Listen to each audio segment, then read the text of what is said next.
আমাদের middle class কিছু পাচ্ছে না। ইন্ডাস্ট্রি চাই, টাকা ছাড়া কোনো জায়গায় চিকিৎসা নেই। 6টার পর 7টার পর বাড়ি থেকে ফোন আসে, তাড়াতাড়ি বাড়ি চলে আয়। বিএড, ডিএলএড, পিএইচডি করেও ঘুরছে। আমরা স্যালারি স্লিপ না পেয়ে আমরা ভাতার ফর্ম ফিল আপ করছি।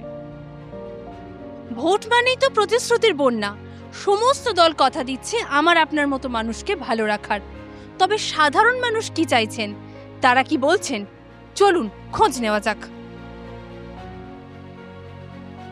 আজকের বাচ্চা কাচ্চারা চলে যাচ্ছে বাইরে, এখানে তারা করতে পারছে না, সেই অপরচুনিটিটা নেই। আমার একটা ছেলে একটা মেয়ে, সে যদি আজকে তার কর্মসংস্থানের জন্য যদি বাইরে চলে যায়, তাহলে আজকে আমরা যে বুড়ো বুড়ি আমাদের দেখবে কে? সত্যি যদি হায়ার এডুকেটেড ছেলে পেলে তা তো বেঙ্গলে কাজ করার মতন জায়গা নেই। কর্মসংস্থান কিভাবে আছে সে তো আপনি পরিযায়ী শ্রমিকদের হিসাব থেকেই বুঝতে পারবেন। শিল্প ফ্যাক্টরি তো নেই বললেই হয় পশ্চিমবঙ্গে। আমাদের কলকারখানা তো হাজার হাজার বন্ধ আছে। সেই কলকারখানাগুলোকেই যদি খুলতে পারে, আমাদের পশ্চিমবাংলার ছেলে মেয়েরা আরামসে চাকরি পাবে।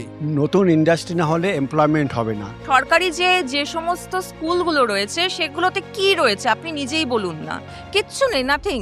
টোটালটা এখন বাণিজ্যিকরণ হয়ে গেছে। প্রাইমারি স্কুল বা আপার প্রাইমারি যেটা 5 to 10, 12 খুবই খারাপ, কারণ টিচারদের মানদণ্ডটা খুব একটা ভালো নয়। আমার ছেলে মেয়ে যখন ইংলিশ মিডিয়াম স্কুলে পড়তো, তাদের যে ফিস দিতে হয়েছে আমাকে, সেটা আমরা কিন্তু যখন ছোট ছিলাম তখন কিন্তু আমাদের বাবা মাকে এতটা সাফার করতে হয়নি। একটা রুমের মধ্যে 20-25টা বাচ্চা নিয়ে একসঙ্গে এত ক্লাস হচ্ছে, তাদের না হ্যান্ডরাইটিং দেখছে, তাদের না মেরিট দেখছে, শুধু ক্লাসে উতরে যাচ্ছে।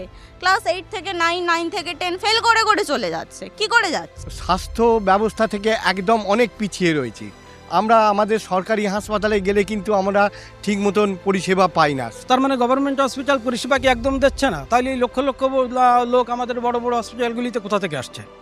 হসপিটাল বলুন, যে কোনো জায়গায় বলুন, টাকা ছাড়া কোনো চিকিৎসা নেই, ওষুধ নেই, ইঞ্জেকশন নেই, সব টাকা দিয়ে কিনতে হচ্ছে। স্বাস্থ্য পরিষেবার ব্যাপারে আমি গেছি, কিছু সার্ভিস কিন্তু আছে। হসপিটালে গেলে লিফট খুলে মারা যাচ্ছে। যে ট্রিটমেন্টটা আমাদের এখানে হবে সেই ডাক্তারই বাইরে গিয়ে ট্রিটমেন্ট করছে, যেখানে আমাদেরকে এখান থেকে আবার নিজেদেরকে বাড়ির লোকজনকে নিয়ে যেতে হচ্ছে ট্রাভেল করে, যাতে একটা ট্রিটমেন্ট করার জন্য আমাকে ভিন রাজ্যে যেতে না হয়। আজকে আমি বুঝতে পারি যে হ্যাঁ, আমার রাজ্যে দাঁড়িয়ে আমি ট্রিটমেন্টটা করতে পারি। 6টার পর 7টার পর বাড়ি থেকে ফোন আসে, তাড়াতাড়ি বাড়ি চলে আয়, রাস্তাঘাটে কিছু পাবি কিনা। কিন্তু সেটাই যখন একটা ছেলে বা আমার ভাই বা দাদা, সেক্ষেত্রে তাদেরকে কিন্তু ফোন করে জানা হয় না যে 9টা বাজুক কি 10টা বাজুক তুই কোথায় আছিস। ওমেন সেফটি যেটা সন্ধ্যার পরে, সেই জিনিসগুলো যেন একটু মেনটেন হয়। এমন একটা জায়গায় এসে এখন দাঁড়িয়ে রয়েছি যে রাত্রি 8টার পর বেরোনো যাবে না বা নাইট শিফট ডিউটি করা যাবে না। এটা সত্যি খুব দুঃখজনক। ভাতা সমস্ত সমস্যার সমাধান হতে পারে না, কারণ আমাদের দৈনন্দিন জীবনে অনেক কিছু রয়েছে যেগুলো আমরা রোজ সেগুলো নিয়ে লড়াই করছি, সেখানে সেটা ভাতা দিয়ে সম্ভব না। মাসে কোনো ফ্যামিলির আর্থিক ইনকামই তার 10,000 টাকা।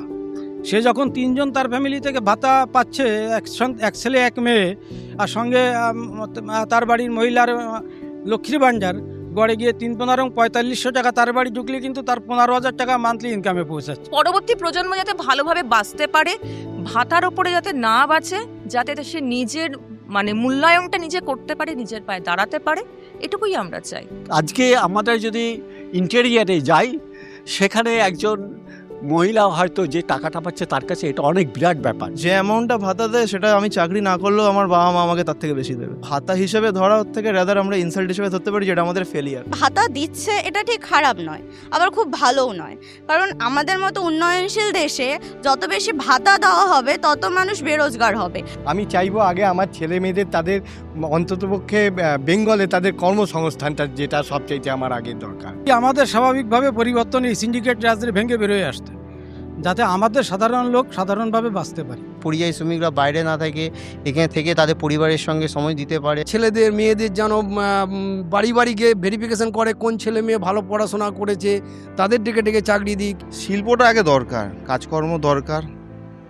আমরা অনেক কম টাকা রোজগার করছি। আমরা 12 ঘন্টায় ডিউটি করি, সেই হিসেবে আমরা পারিশ্রমিক পাই না। যে ইন্ডাস্ট্রিগুলি আগে পূর্ববর্তন, যে ইন্ডাস্ট্রি শিল্পগুলি যে বন্ধ হয়ে গেছে, ওগুলি নতুন করে চালু করা। আমাদের আজকে সিঙ্গুর যদি হতো তাহলে এখানে অনেক বেশি এমপ্লয়মেন্ট হতো, অ্যান্সিলারি ইন্ডাস্ট্রি গড়ে উঠতো এবং সেখানে ওয়েস্ট বেঙ্গলের চেহারাটা পাল্টে যেত। যেই আসুক একটা সুযোগ দেয়, যারা কাজ করছে তারা নিশ্চিন্ত হয়ে কাজ করতে পারে। যিনি আসুন না কেন, সে রাম শ্যাম যদু মধু যেই হোক না কেন, হোয়াট এভার ইট ইজ, কলকাতাকে কলকাতা রাখুন। স্বাস্থ্য বলুন, চাকরি বলুন, সব কিছু, সেফটি বলুন, সে কারণে আমরা থাকতে পারছি না, আমাদেরকে বাইরে যেতে হচ্ছে, আর আমি বাইরে থাকতামও। পার্টি অফিসে বসে বা প্রমোটারি করে আমরা থাকতে চাই না, আমরা চাই চাকরি করতে, আরও ইন্ডাস্ট্রিজ হোক, মানুষ সেফলি ঘুরুক, সেফ ফিল করুক। ইন ফিউচার বা আগামীকাল যেন আমি আমার দেশে থাকতে পারি, যাতে আমাকে বাইরে না গেলে এটা শুনতে হয় যে এখানে এসছো কেন, তোমাদের কি রাজ্যে চাকরি নেই? শিক্ষা, স্বাস্থ্য, চাকরি, আমরা শুনলাম মানুষের ভালো থাকার চাহিদাগুলোকে। সরকার সেই প্রত্যাশা কতটা পূরণ করতে পারবে সেই অপেক্ষা আমাদের সবার থাকছে। বাকি সমস্ত খবরের জন্য নজর থাক এবিপি লাইভে। এবিপি আনন্দ, এগিয়ে থাকে, এগিয়ে রাখে।